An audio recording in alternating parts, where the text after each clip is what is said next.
Ok, buenos días para las personas que se están conectando eh, por primera vez hoy en la mañana, que no han tenido oportunidad de escuchar las conferencias anteriores, pues los invitamos a que lo hagan, porque ustedes saben que esas conferencias están disponibles y las pueden revisar con colegas, con amigos, con familiares, etcétera, con las personas que ustedes consideren que les vendría muy bien el conocimiento dado por especialistas, por gente tan preparada profesionalmente.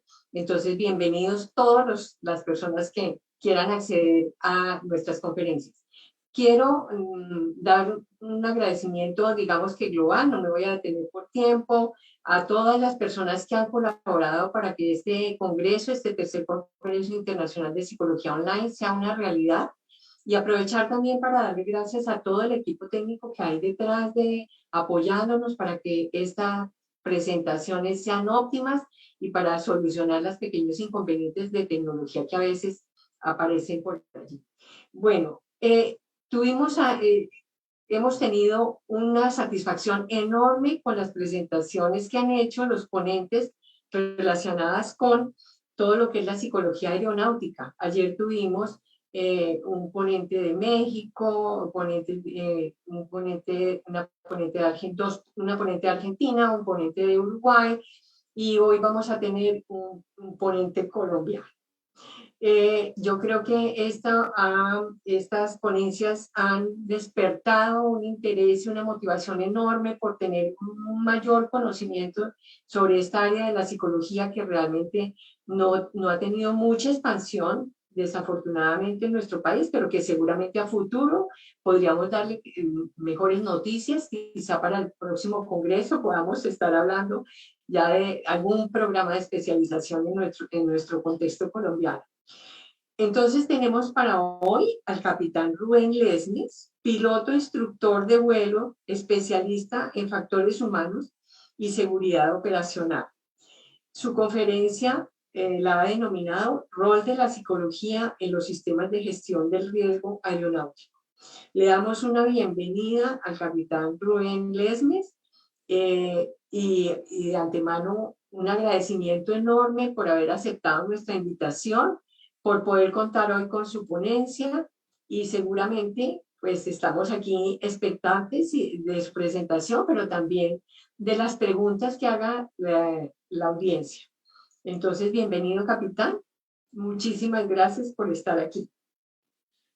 Bueno, Gloria, primero que todo, gracias a ti por esa introducción, a los organizadores del evento por la invitación. Para mí es un gusto poder compartir esta experiencia con todos y algunos apuntes que desde la aeronáutica generan, como tú ya bien lo has dicho, una inquietud bastante importante en la psicología.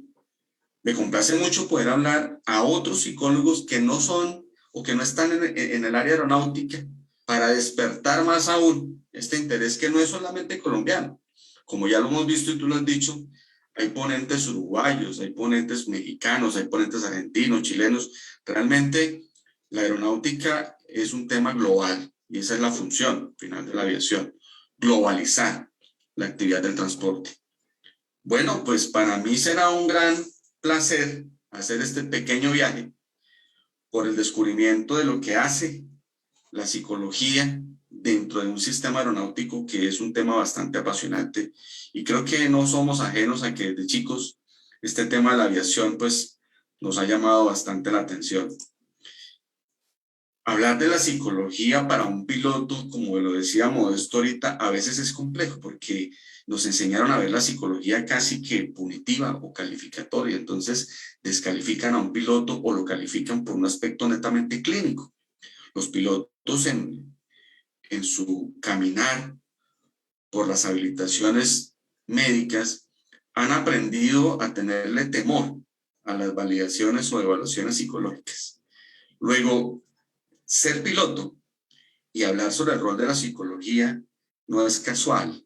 Me he tomado un tiempo bastante interesante en estudiar no tanto la psicología, sino a la evolución del sistema aeronáutico, que finalmente después de 30 años me trae una conclusión muy importante. Sin la psicología, el vuelo no puede ser. y vamos a llegar a esa conclusión juntos, si me lo permiten, en una presentación que quisiera que fuera 100% mía, pero lo que yo hago es facilitar algunas informaciones casuísticas y obviamente realidades del sistema para que lo compartamos y de pronto concluimos lo mismo que puedo concluir yo como piloto y ahora a nivel internacional con los eventos que tenemos en factores humanos, explicar por qué la psicología debe ser una especialización y debe ser una actividad fundamental en el desempeño de la actividad. Lo primero que yo me preguntaría es, a todos nosotros nos han enseñado algo interesante, y es que la aviación es el sistema de transporte más seguro. Y yo lo dejo en duda. Lo dejo en duda porque aparentemente nosotros consideramos que la aviación es el método más seguro de transporte, considerando solamente un aspecto, que es la probabilidad. Y es evidente que la probabilidad de un accidente aéreo es muy, muy inferior a la probabilidad de un accidente en un sistema de transporte terrestre, incluso fluvial o marítimo. Pero se nos olvida el otro aspecto de la seguridad, que es la severidad. Y si nosotros vemos desde la perspectiva de la severidad la operación aérea, pues fácilmente podemos concluir que cualquier accidente aeronáutico es mucho más severo en sus consecuencias que un accidente terrestre, fluvial o marítimo. Por eso, para quienes nos desempeñamos en el sistema aeronáutico y tenemos una actividad aérea, esta frase de que la aviación es el sistema más seguro de transporte queda en duda, porque a alguien le preguntaban en algún momento que por qué le tenía miedo a volar, si era más probable que un tigre, ¿no? Lo hiriera o lo afectara de manera significativa. Y esa persona dijo, sí, soy consciente que tengo más probabilidad de que me coma un tigre a caerme en un avión, pero yo no me subo todos los días en un tigre a ver si me come. Quienes nos desempeñamos en la aviación, todos los días hemos decidido subirnos en ese tigre. Entonces, si nosotros vemos la casuística en referencia a la severidad de la probabilidad, para quienes nos desempeñamos en la aviación, realmente no es el medio más seguro de transporte porque tenemos más probabilidad de tener un evento en seguridad en un avión que en un barco, incluso en un vehículo terrestre. Y obviamente la severidad por su propia consecuencia es altísima. Hay, obviamente, algunas casuísticas que indican que esa probabilidad disminuye. Cada vez más en el tiempo, la probabilidad de un evento en aviación disminuye. Pero esa probabilidad a la que tanto le hemos trabajado en más de 106 años, 115 casi años, pues no es casual. Ha sido un objetivo primario de nuestro sistema desde su génesis. Y es cómo poder transportar un aparato aéreo del punto A al punto B de manera segura. Y de manera segura, como bien lo decía Modesto en su presentación anterior, es mitigar esa probabilidad o mitigar la severidad cuando un evento se presenta. Esa probabilidad se puede disminuir, pero nunca va a ser cero. No debe ser cero. Lo ideal es que esté por debajo de 1, por encima de 0. Pero ya es imposible considerar que la aviación o cualquier actividad está exenta de riesgos. No podemos creernos esa idea. De hecho, el método tradicional de gestión decía que una empresa segura era una empresa que no tenía accidentes. Estoy hablando específicamente de la aviación, pero podríamos permear eso a otro tipo de industrias, la industria de hidrocarburos y la industria manufacturera. Podríamos creer que una empresa que no tiene accidentes es muy segura, pero eso desconoce la naturaleza humana. Como bien lo decía Modesto, el error hace parte de nuestra naturaleza y el error es inevitable, es impredecible. Y cuando nosotros hablamos de seguridad no estamos hablando de aspectos intencionales, sino precisamente de aspectos no intencionales, fundamentados en el error. Luego, si el error es inevitable e impredecible, pues tenemos que comprender que el accidente fundamentado en el error también es impredecible y es inevitable. La OASI, que es la Organización de Aviación Civil Internacional, que es quien agremia a los estados miembros a través de la ONU, pues determinó en los años 90 que el accidente ya no se va a evitar. Es decir, la tarea de la seguridad ya no es evitar los accidentes, porque entendemos que hacen parte de nuestra naturaleza como el error es naturalmente humano.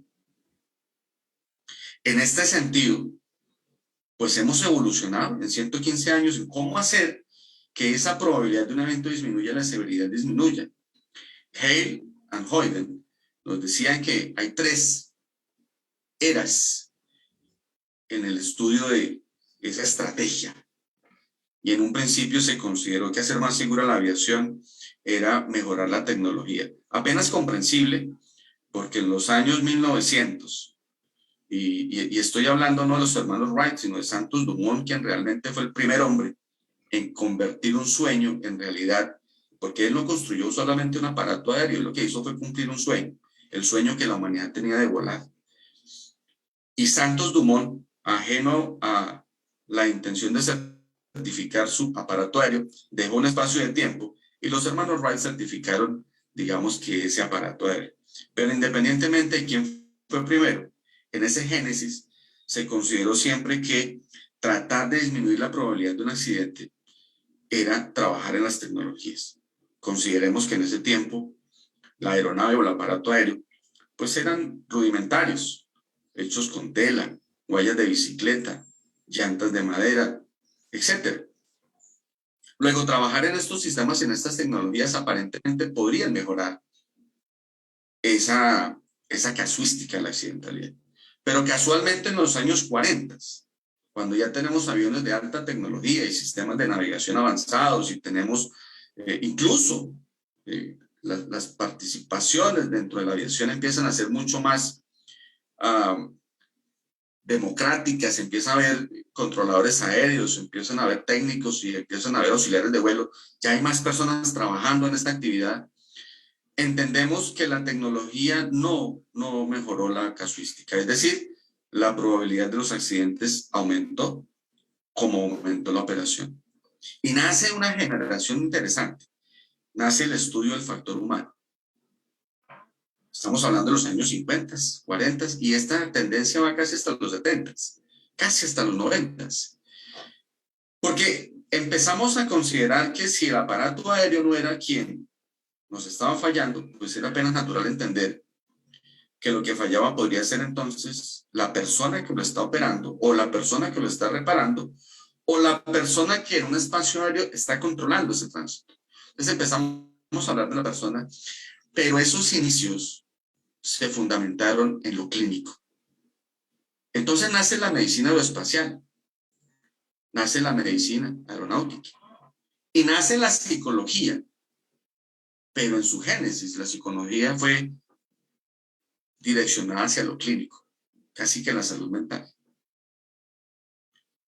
Y a pesar de que ya se comprende cómo nos afecta el estrés, cómo nos afecta el cigarrillo, cómo nos afecta el alcohol, qué es la hipoxia, el vértigo, a pesar que entendemos que las condiciones del lugar de trabajo del empleado están en sus pensamientos y en sus emociones, desde la psicología, tristemente tenemos que aceptar que cuando se hace un estudio en los años 90, la casuística tampoco mostró una disminución de la probabilidad de la accidentalidad, es decir, nos quedamos cortos.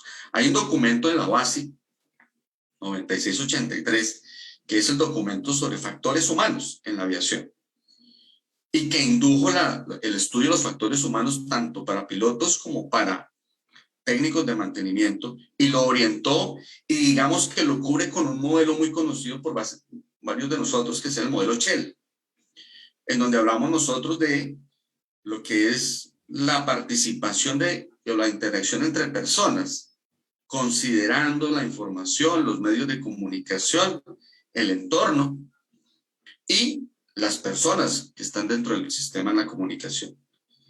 Y eso, por allá en los años 70, nace un tema en la aviación muy conocido que se llama el CRM, que es el manejo de los recursos de la cabina.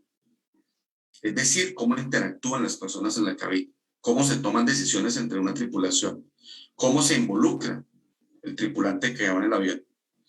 Pero debo decir, y lo hemos hablado también con Patricio Cancino en Chile, y lo hemos hablado con Santiago Izquierdo aquí en Colombia, el documento 9683 se quedó corto en los años 70, ya es justo una actualización y es justo empezar a ver lo que sucedió de los 90 a hoy. Y casualmente estoy hablando de que en 115 años, es en los últimos 30 años en donde ha habido una evolución absolutamente rápida de la cual muchos no nos hemos caído en cuenta, porque la deriva práctica entre el deber ser y lo que estamos haciendo todavía no se ha afectado por la rapidez de este cambio en los años 90. ¿Qué sucedió en los años 90?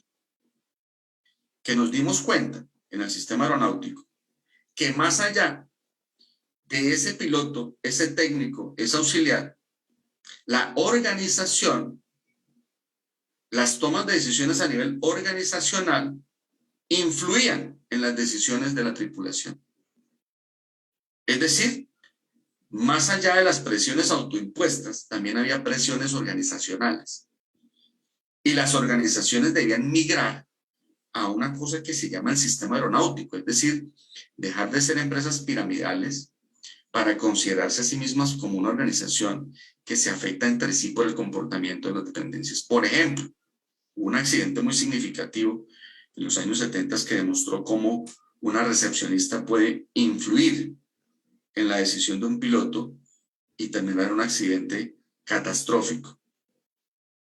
Los factores organizacionales son considerados hoy en día como la seguridad organizacional y de hecho la aeronáutica ya no investiga accidentes aéreos ni se hacen investigaciones fundamentadas en el accidente aéreo, sino en el accidente organizacional, que habla más de los factores humanos organizacionales. Bien lo decía el doctor Modesto ahora, que ya no es suficiente con que el piloto tenga una salud mental. La organización debe tener una salud organizacional.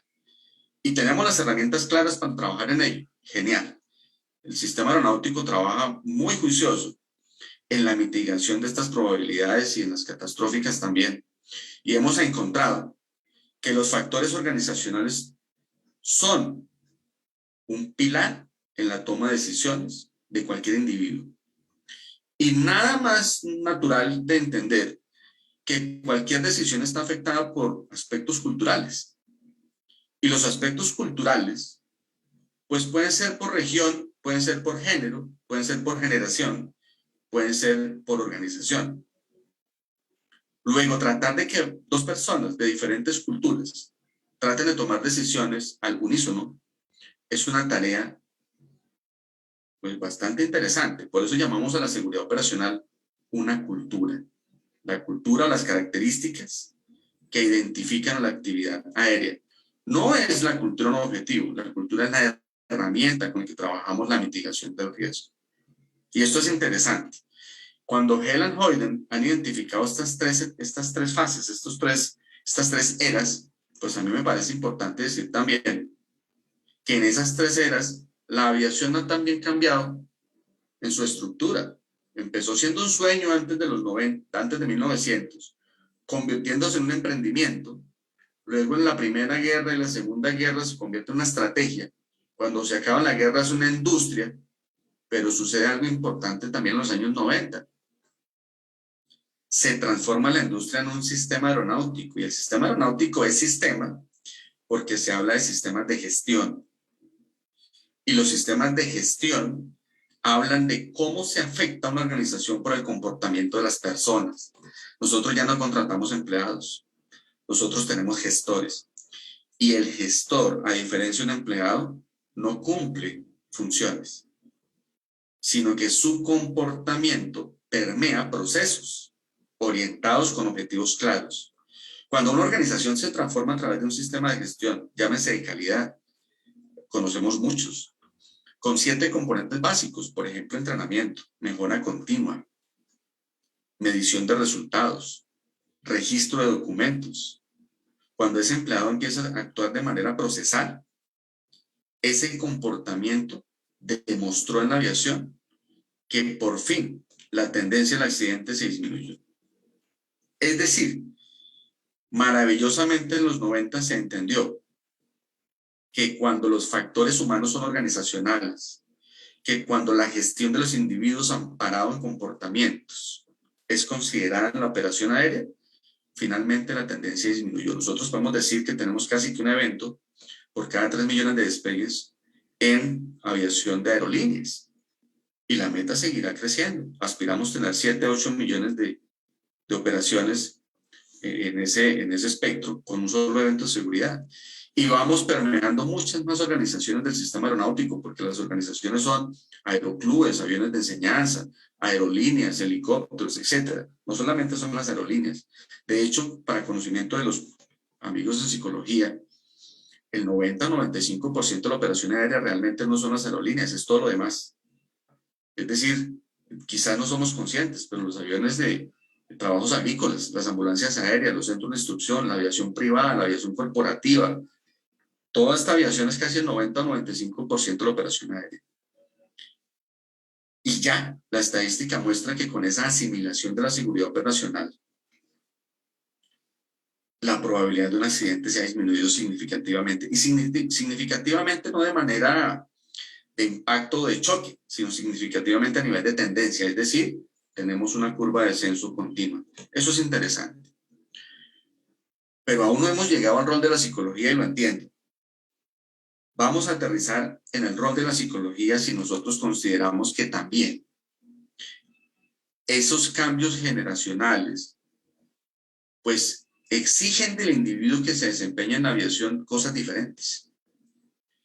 En un principio, para ser un buen empleado o una buena persona, un buen participante del sistema, pues cuando eran los empeños tecnológicos se necesitaba una persona con habilidades técnicas, es decir, coordinación, orientación espacial, etc. Cuando ya nacen los pilotos automáticos y todo este tema, pues ya las competencias no eran técnicas, se convirtieron en competencias cognitivas, había que conocer los sistemas, saberlos operar, saberlos administrar. Las limitaciones de la operación, el espacio aéreo se limitó bastantísimo por congestión, entonces había que mejorar la comprensión de los sistemas de navegación. Pero ni lo uno ni lo otro demostraron resultados significativos entonces en los errores de las tripulaciones. Y finalmente, en los años 90 se empieza a entender que más allá de la psicología clínica, había que hablar de unas competencias no técnicas. Y cuando se incluyen las competencias no técnicas en la actividad, efectivamente empezó a reducirse la probabilidad también del error. Y que a pesar de que el error debe ser entendido y comprendido como un componente natural, cuando hay una interrelación con la tecnología, la probabilidad del error disminuye cuando incluimos competencias no técnicas en el actual. Y lo segundo, también se mitiga la severidad de las consecuencias de los errores, cuando incluimos estrategias de control del error que se fundamentan en el comportamiento. Si nosotros estudiamos el modelo de manejo de errores y amenazas, se fundamenta el cambio en el comportamiento, behaviors, comportamientos asertivos que hablan básicamente de la adherencia a las buenas prácticas. Entender eso para la aeronáutica fue genial, y entonces crea un sistema de gestión del riesgo. Y el sistema de gestión, como cualquier sistema, se ampara básicamente en que nosotros recibimos una información de posibles peligros o amenazas que se puedan presentar en una operación. Se analiza para obtener un nivel de riesgo y se implementan unas herramientas de cambio de esa operación. Una vez implementadas las herramientas de cambio, la información residual puede tener un índice de tolerancia aceptable o no, dependiendo del nivel de riesgo residual. Si no es aceptable, tenemos un sistema continuo de gestión del riesgo. Pero aquí lo interesante es ver qué fue lo que la Organización de Aviación Civil Internacional, después de recopilar toda la información global, considera que son las herramientas que hacen el cambio de riesgo. Y las llama los programas especiales de gestión del riesgo. Y a mí me pareció interesante ahí fue cuando empiezo yo a mirar después como un piloto que todos los programas especiales de gestión del riesgo, absolutamente todos, tienen un componente común, que es el comportamiento.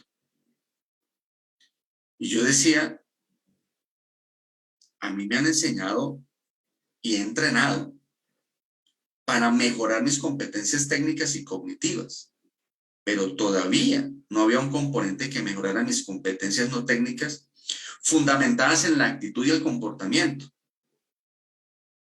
Y yo tendría que decir algo bastante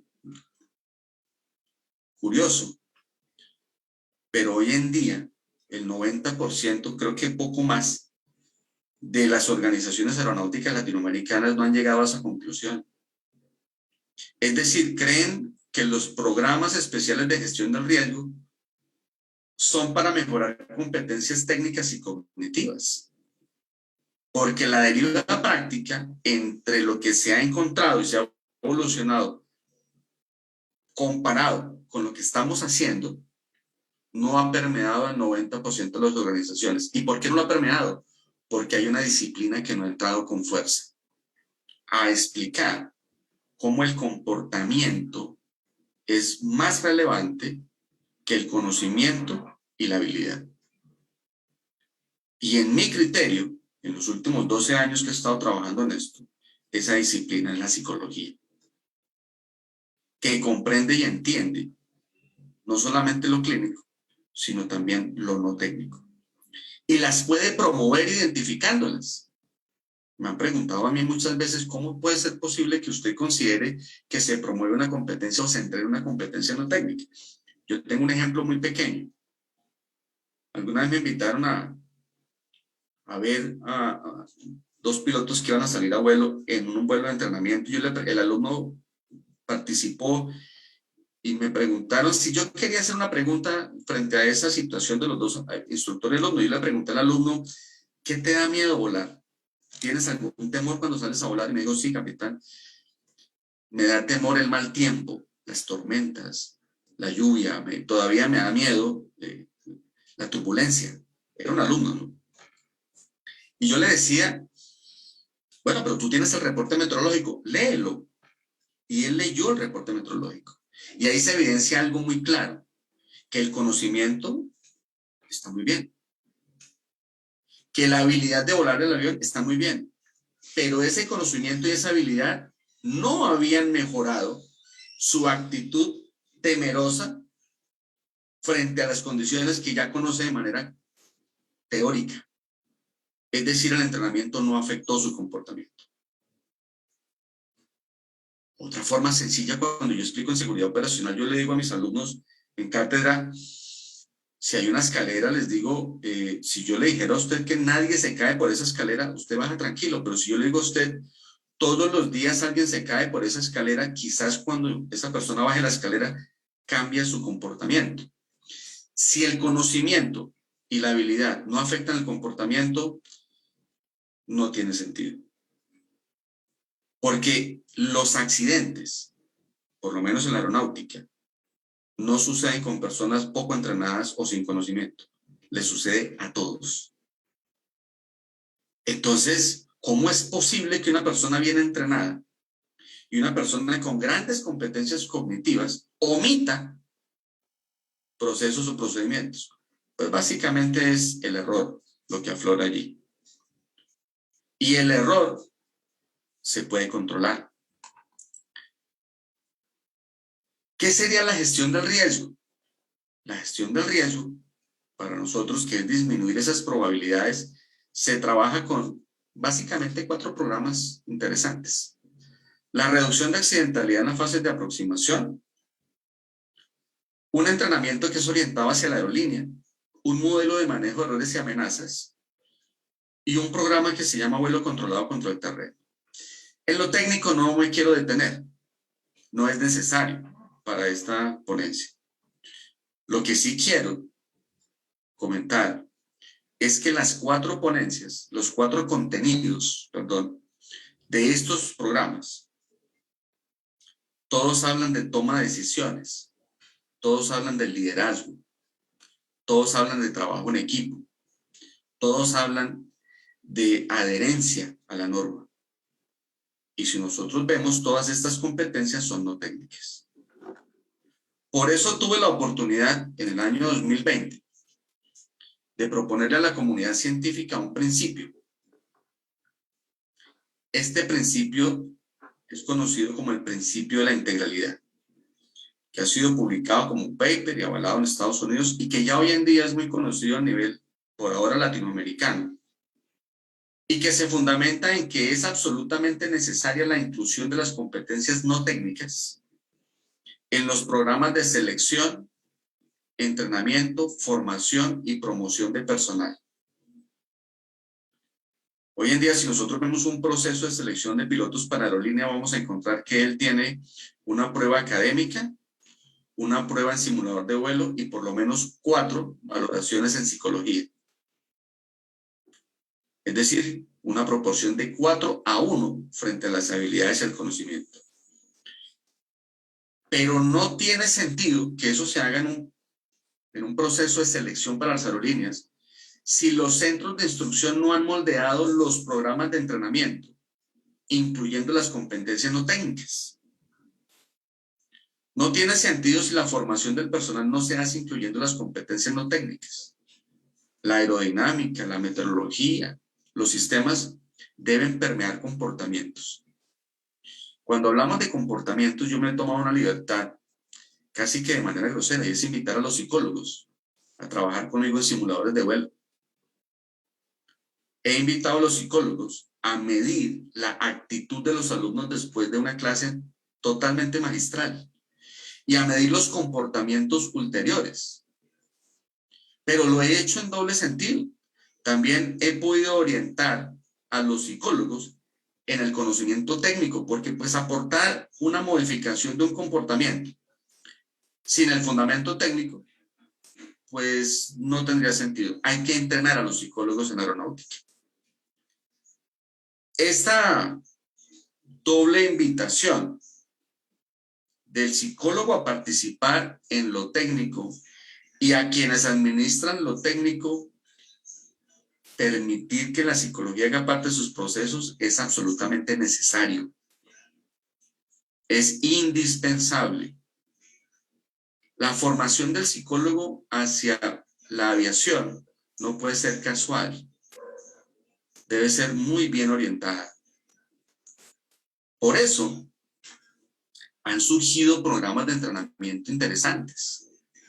La psicología aeronáutica migró, no desconoce, migró mucho más allá de la validación clínica al moldeamiento de la resiliencia en las tripulaciones,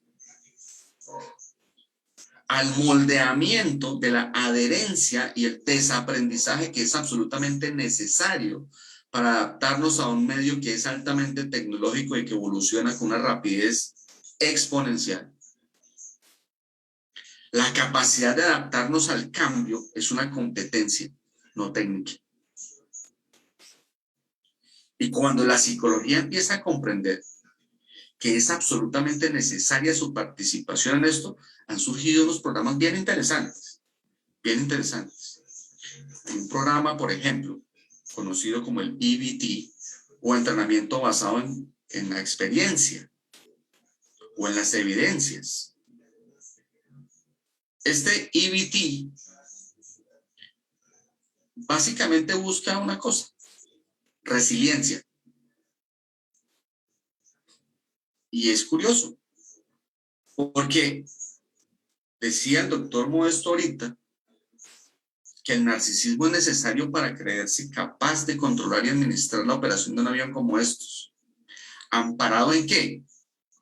Amparado en un entrenamiento diseñado por el fabricante, en la administración de los recursos de la cabina que son diseñados por el fabricante, amparado obviamente en un trabajo de equipo, como bien lo decía él, con un controlador que tiene la misma condición del conocimiento de su entorno y obviamente de una organización que permite la generación de recursos para que esa operación sea segura.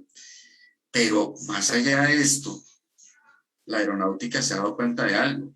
¿Qué sucede cuando aparece el Black Swan, el cisne negro? ¿Qué sucede cuando en una operación, en una situación no deseada, aparece algo inesperado que no fue contemplado por el fabricante, que no fue contemplado por el manual, que no fue contemplado por su entrenamiento en el simulador? ¿Qué sucede cuando algo no contemplado aparece?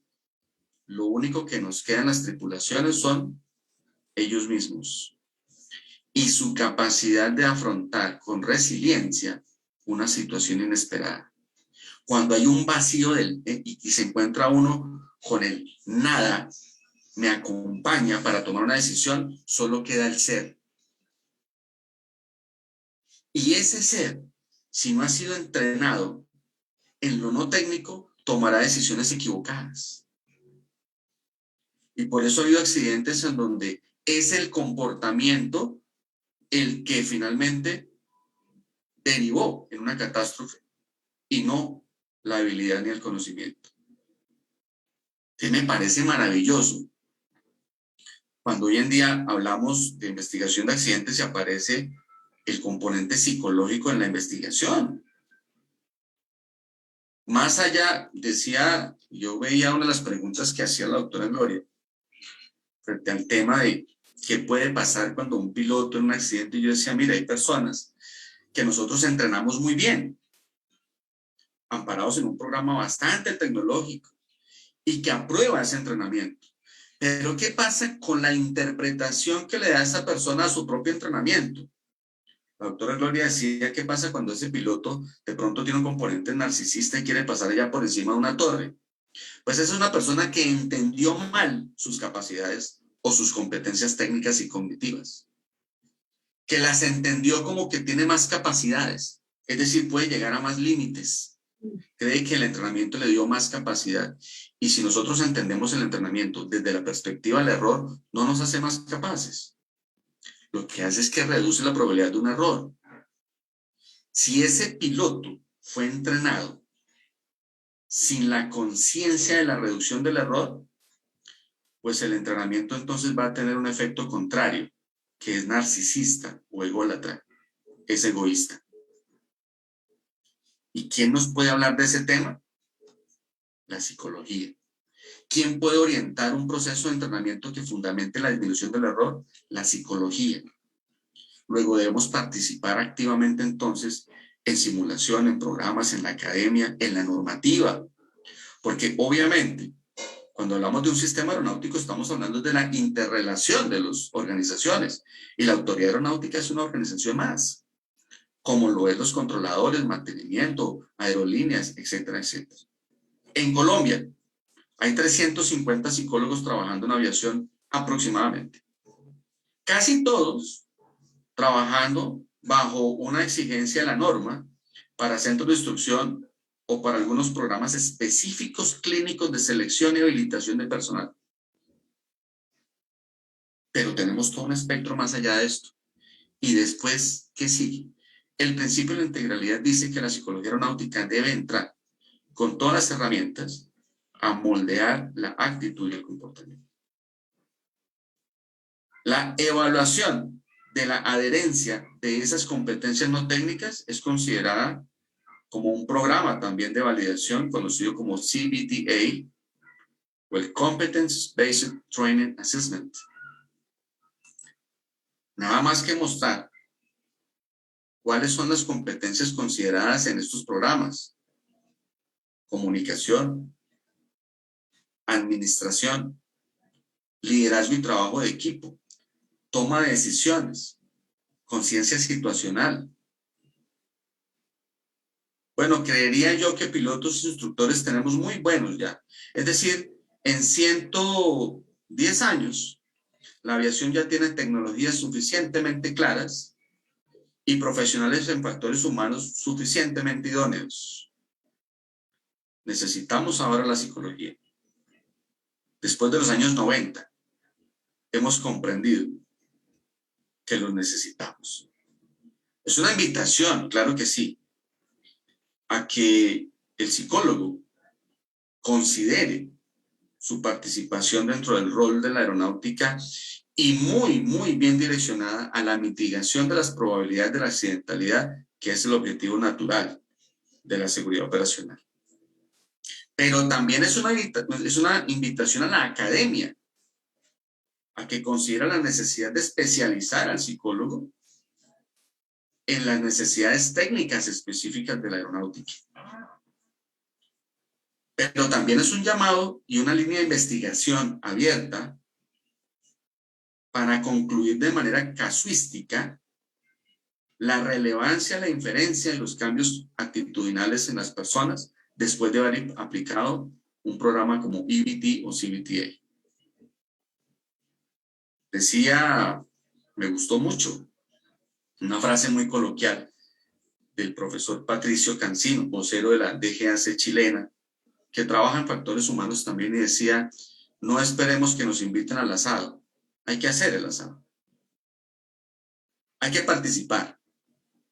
Colombia tiene una asociación de psicólogos aeronáuticos en cabeza el doctor Santiago Izquierdo, donde también acompaña a su directora ejecutiva, la doctora Marta Olaya, con una dinámica interesante y quizá muy desconocida para muchos de quienes trabajan en psicología.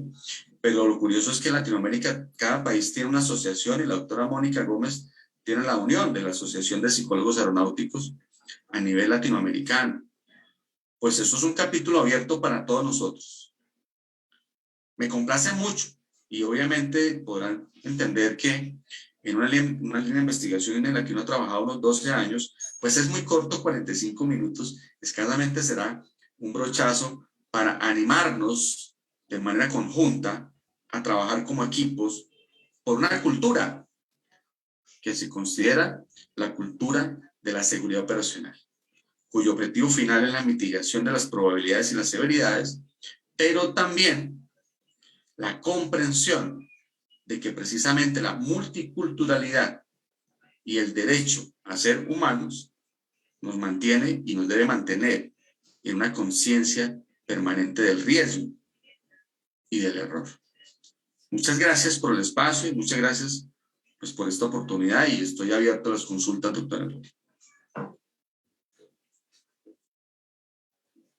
Capitán Lesmes, pues agradecerle esta ponencia tan interesante desde la perspectiva suya. Usted dice que, bueno, usted no es psicólogo, es piloto, pero está trabajando en factores humanos, y usted sabe que ese también es un campo de acción y de interés de la psicología, y usted lo maneja de una manera excelente, completísima, se nota su experticia, su estudio, su profundidad en el tema. O sea que casi que es una invitación a que sea psicólogo, por favor, que fuera el primer psicólogo aeronáutico graduado en Colombia. Usted está haciendo una invitación de la academia de pronto a hacer o a crear de pronto una especialización, y yo diría también nosotros como academia hacemos una invitación a las asociaciones para que de alguna manera las asociaciones que son finalmente digamos como los organismos rectores de un área, de una disciplina, pues convoquen también para la formación y para crear programas alrededor de este tema. Yo creo que estas exposiciones que ha habido tienen que haber despertado mucho interés y mucha motivación en las generaciones, sobre todo las generaciones nuevas, ¿no? De mirar este campo de la psicología tan interesante, tan importante, cada vez más importante. Y bueno, es una invitación realmente a que establezcamos esas alianzas, ¿sí? Entre academia, organizaciones, empresa, etcétera, para poder crear este tipo de programas que serían de mutuo beneficio, además. Mucho beneficio para la psicología, pero mucho beneficio también para las organizaciones. Pues agradecerle, porque este ha sido, además, es la cuarta conferencia en el tema, pero me parece que ha sido un cierre maravilloso, maravilloso, porque nos ha llenado de conocimiento, de motivación, de experticia. A ustedes, aparte de profundizar en esta área, se le nota pues que lleva trabajando con un entusiasmo, y es su diario, me imagino que es su diario vivir. Usted tiene inmerso este tema de los factores humanos. Yo siento que realmente nos ayudaron a cumplir con uno de los objetivos del Congreso, que es poder brindar conocimientos profundos, actualizados, responsables, motivantes, etcétera, para que la audiencia que hay mucha gente joven, se motiven a preocuparse y a investigar y a profundizar en áreas de la psicología que no han sido las más comunes en nuestro contexto. Entonces, agradecerle, capitán, de verdad, pues yo pienso que las exposiciones han sido tan claras que como que no hay preguntas. Ya, yo creo que han sido suficientemente descriptivas, amplias, además con ejemplos perfectos que nos han dado posibilidades de comprender los conceptos que han manejado.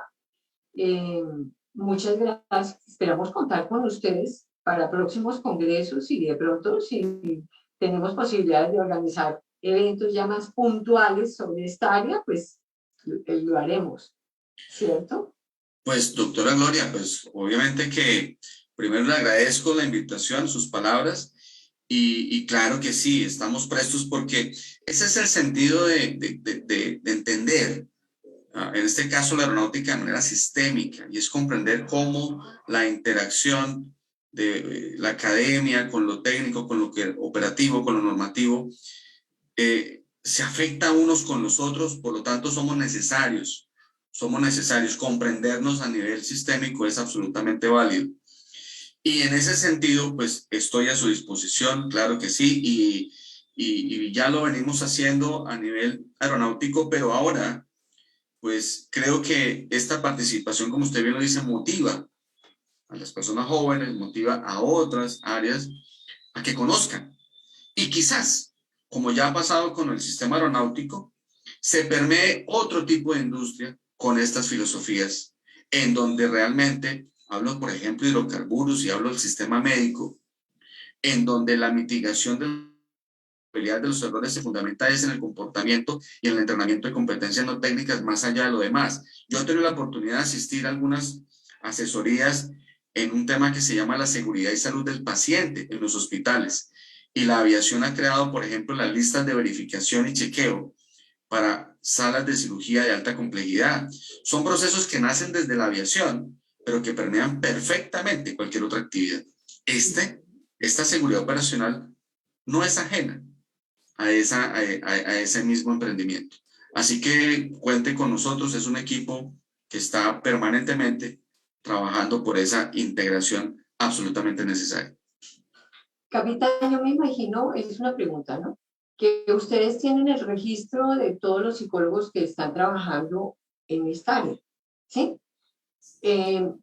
Sin sin tener la especialización. Hablábamos antes de que usted iniciara la conferencia acá, entre bambalinas, digamos, hablábamos de que de pronto es importante cuando se piensa en abrir un programa, en tener esos datos y recoger todas estas personas que han venido trabajando en ese contexto aeronáutico, porque indudablemente, pues la experticia procura conocimiento y seguramente conocimientos muy profundos. Esos grupos de pronto de estas personas, pues hay que de alguna manera buscar la forma de validar el conocimiento que tienen. ¿Sí? Reconocerles el conocimiento que tienen y la experticia porque vienen trabajando en un área sin tener la especialización. Obviamente que cuando se diseña el programa, pues habrá cosas que tienen que homologar, pero cosas que tienen que ver, ya específicamente ampliar el conocimiento desde lo que usted dice, ¿no? Desde diferentes disciplinas y de diferentes especialidades de la psicología, otras, pero es necesario. Yo hoy por hoy sí ya lo veo cada vez más necesario con estas conferencias, pues nos han abierto una cantidad de expectativas enormes con respecto al desarrollo de esta especialización. Sí, es absolutamente cierto. Existe, claro que sí, una base de datos porque los psicólogos que trabajen en el sistema aeronáutico colombiano deben estar validados por la Autoridad Aeronáutica Colombiana, la Unidad Administrativa Especial de Aeronáutica Civil. Luego sí hay un registro muy puntual de quienes están trabajando en el sistema colombiano.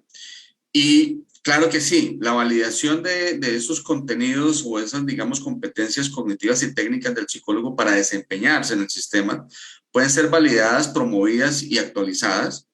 Y también, por otra parte, nos quedan líneas de investigación a nivel científico, como lo mencionábamos, de cómo la psicología aeronáutica permea y modela y obviamente afecta de manera tangible el riesgo aeronáutico, amparado en entrenamientos que pueden ser bajo modelos de entrenadores estáticos o simuladores. Esa es una línea de investigación bastante importante porque llevaríamos el concepto a la práctica y eso a nivel global es muy poco conocido. De hecho, cuando entiendo ahora, ayer precisamente me hablaban sobre una maestría que están fundamentando en la integralidad y se contactaron conmigo para hablarme. No hay una bibliografía más allá de lo que yo he escrito en este tema, pero también sé que Uruguay ya está implementando programas de entrenamiento en esto y Panamá también. Entiende uno que hay muy poca bibliografía, luego hay mucho menos líneas de investigación que podamos llevar en la práctica.